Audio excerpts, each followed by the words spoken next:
Sedalamnya hatiku kau pun tahu, dan kasih-Mu tak jauh dalam jiwaku. Selamat pagi, salam damai sejahtera untuk semua kita dimanapun kita berada. Pada pagi hari ini kita akan kembali merenungkan firman Tuhan, dan saya mengajak kita membaca dari Yohanes pasal yang ke-12 ayat yang pertama sampai ayat yang ketiga. Demikian bunyi firman Tuhan. 6 hari sebelum Paskah, Yesus datang ke Betania, tempat tinggal Lazarus yang dibangkitkan Yesus dari antara orang mati. Di situ diadakan perjamuan untuk dia, dan Marta melayani. Sedang salah seorang yang turut makan dengan Yesus adalah Lazarus. Maka Maria mengambil setengah kati minyak narwastu murni yang mahal harganya, lalu meminyaki kaki Yesus dan menyekanya dengan rambutnya, dan bau minyak semerbak di seluruh rumah itu. Saudara-saudari, kasih yang sejati adalah kasih yang ditunjukkan lewat tindakan, bukan hanya sekedar kata-kata. Marta dan Maria sangat mengasihi Tuhan, dan itu mereka tunjukkan lewat perbuatan mereka. Kalau kita membaca ayat yang pertama, di sana dikatakan mereka mengadakan sebuah perjamuan khusus untuk Tuhan Yesus. Ini sebagai bentuk ucapan terima kasih mereka kepada Tuhan, karena Tuhan telah membangkitkan Lazarus, saudara mereka, dari kematian. Jadi Tuhan datang ke perjamuan tersebut, dan kalau kita baca saudara-saudara, di sana dikatakan bahwa Marta melayani Tuhan. Jadi ekspresi kasih Marta adalah dengan melayani Tuhan. Lalu apa yang dilakukan oleh Maria? Kalau kita membaca ayat yang ketiga, Maria menunjukkan kasihnya kepada Tuhan lewat tindakan yang jauh lebih besar lagi. Dikatakan dia mengambil minyak narwastu murni yang sangat mahal harganya. Dia menuangkan minyak tersebut di kaki Tuhan, dan tidak cukup dengan itu, dia menyeka kaki Tuhan dengan rambutnya. Bagi Maria, tidak cukup untuk mengundang Tuhan dalam sebuah perjamuan. Tidak cukup hanya untuk melayani Tuhan. Dia ingin melakukan sesuatu yang lebih lagi. Dia ingin memberikan sesuatu yang berharga dari milik pribadinya kepada Tuhan. Saudara, kita bisa melihat semakin besar kasih seseorang kepada Tuhan, maka semakin besar tindakan kasihnya dalam mengasihi Tuhan. Dan ini merupakan prinsip yang sangat penting di dalam pelayanan kita, saudara-saudara.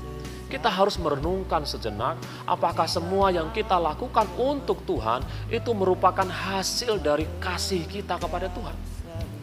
Pelayanan seharusnya lahir dari kasih kita kepada Tuhan. Dan ini adalah motivasi yang kuat dalam melayani. Kalau kita tidak memiliki motivasi yang benar dalam melayani Tuhan, maka pelayanan kita tidak akan bertahan lama. Tinggal tunggu waktu, kita akan mundur dan berhenti dari pelayanan. Maria, dia mengalami tantangan ketika dia melayani Tuhan. Kalau saudara membaca ayat yang keempat dan kelima, di sana dikatakan bahwa Yudas, murid Tuhan yang hadir dalam acara itu, dia mengkritik Maria. Dia mencela Maria. Yudas mengatakan bahwa apa yang dilakukan oleh Maria adalah pemborosan. Menurut Yudas, lebih baik minyak itu dijual dan uangnya bisa diberikan kepada orang miskin. Jadi kita bisa melihat Yudas mencela Maria dengan alasan yang kelihatannya sangat rohani sekali. Dan fenomena ini sering kita lihat dalam dunia pelayanan. Ada orang-orang yang selalu mencela orang lain ketika orang tersebut melayani. Sehingga orang tersebut merasa lebih pantas melayani Tuhan dibanding dengan orang lain. Saudara, ini adalah sikap yang salah. Tetapi kalau kita memiliki motivasi yang benar, maka kita akan tetap bertahan untuk melayani Tuhan. Maria tidak berhenti melayani karena Yudas mencela dia. Mengapa? Karena semua yang dia lakukan adalah untuk Tuhan, bukan untuk manusia. Itu yang membuat Maria tetap setia mengikuti Tuhan sampai akhir hidupnya. Nah, saudara-saudari, dari kisah Marta dan Maria kita mengambil pelajaran yang sangat penting sekali. Yang pertama, kasih seharusnya menjadi motivasi kita untuk melayani Tuhan. Yang kedua, saudara-saudara, pada waktu kita melayani Tuhan, maka kita harus sungguh-sungguh mengasihi Tuhan. Pertanyaannya, saudara-saudara, mengapa Marta dan Maria sangat mengasihi Tuhan? Mengapa Maria rela memberikan yang sangat berharga dari kehidupannya untuk Tuhan? Jawabannya sederhana, karena Marta dan Maria sudah mengalami kasih Tuhan terlebih dahulu. Sebelum Marta Maria mengasihi Tuhan, Tuhan Yesus sudah lebih dahulu mengasihi mereka. Tuhan Yesus sangat-sangat mengasihi mereka. Dan Marta Maria mengetahui hal tersebut. Jadi saudara, perasaan bahwa kita dikasihi oleh Tuhan itu sesuatu yang sangat penting yang harus kita miliki pada hari ini. Coba kita renungkan sejenak. Apakah kita sudah merasakan bahwa Allah itu sungguh-sungguh mengasihi kita? Karena firman Tuhan mengatakan, orang banyak dikasihi, banyak berbuat kasih. Sedikit dikasihi, sedikit berbuat kasih. Jadi artinya saudara-saudara, bahwa kalau kita semakin merasakan kasih Tuhan dalam kehidupan kita, maka secara otomatis kasih Tuhan itulah yang akan mendorong kita untuk melayani. Jadi jangan coba-coba melayani Tuhan sebelum kita belajar untuk mengasihi Tuhan. Ada banyak orang yang berusaha melayani Tuhan meskipun dia belum merasakan mengalami kasih Tuhan dalam kehidupannya. Karena banyak motivasi orang melayani, bukan karena kasih kepada Tuhan saja. Mungkin bisa jadi orang itu melayani karena ingin dipuji, ingin diakui, mencari penghormatan dari orang. Dan ini adalah motivasi yang salah. Tetapi kalau motivasi kita adalah karena kasih kita merasakan kasih Tuhan dalam kehidupan kita, dengan otomatis, dengan alami, kita akan didorong untuk melayani. Nah saudara-saudari, inilah yang perlu kita renungkan pada pagi hari ini. Paulus menyadari prinsip ini. Kita perlu mengalami kasih Tuhan. Kita perlu memahami betapa Tuhan sudah mengasihi kita. Coba kita baca dalam Efesus pasal yang ketiga. Di sana dikatakan demikian ayat 18. Aku berdoa supaya kamu bersama-sama dengan segala orang kudus dapat memahami betapa lebarnya dan panjangnya dan tingginya dan dalamnya kasih Kristus. Dan dapat mengenal kasih itu sekalipun ia melampaui segala pengetahuan. Aku berdoa supaya kamu dipenuhi di dalam seluruh kepenuhan Allah.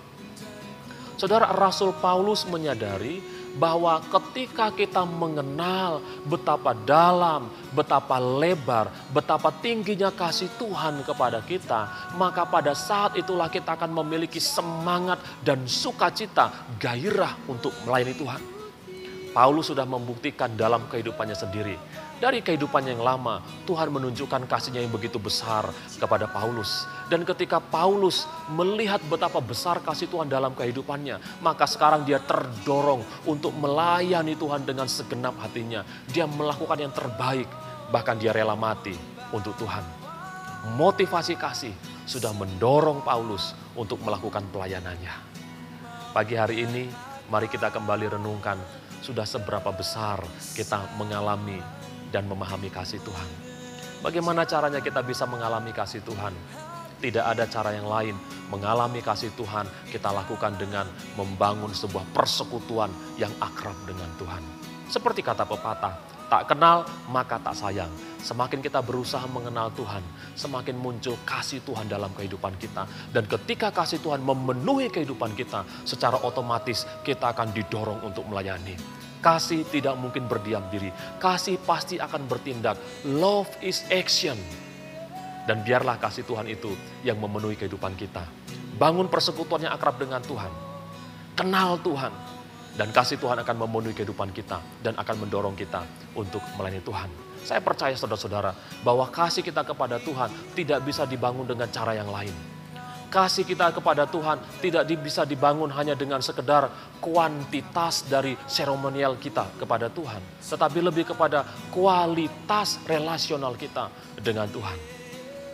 Semakin kita membuka diri untuk mengenal Tuhan, semakin kasih Tuhan memenuhi kehidupan kita. Dan ketika itu terjadi, maka kasih Tuhan itulah yang akan mendorong kita untuk melayani Tuhan. Sebuah pelayanan yang akan tahan lama dan yang akan menyenangkan hati Tuhan. Selamat beraktivitas, selamat pagi, Tuhan Yesus memberkati kita semua. Memandang wajahmu, mengikuti kebaikanmu, mengejar